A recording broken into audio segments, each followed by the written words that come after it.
Breaking news out of Iran to begin with. A passenger plane carrying 66 people has reportedly crashed.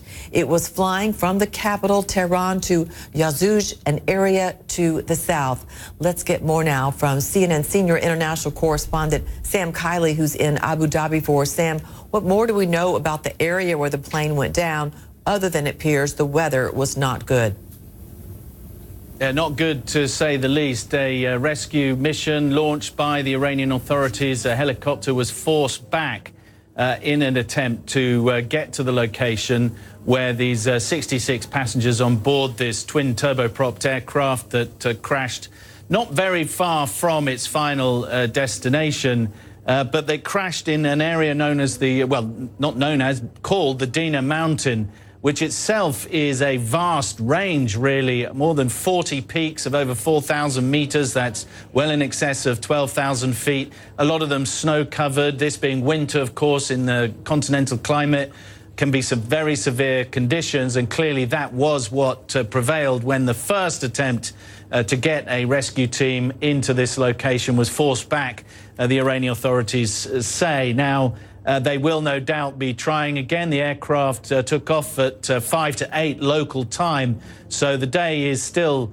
yet young. There is still several hours of daylight when it may be possible to get to this location. There's no official confirmation as to whether all or any of those people have survived, but the assumption is, given the location and the very harsh conditions, that any hope of survivors would be pretty slim.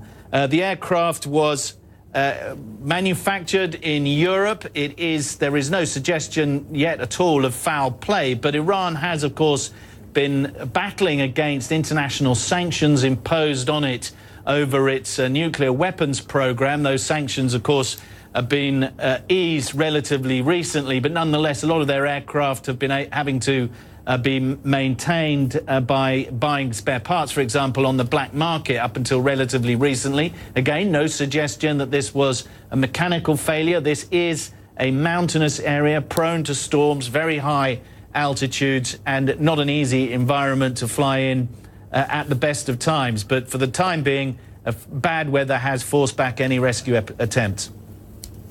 Sam, has there been any information regarding any final communication with the pilots before this plane disappeared?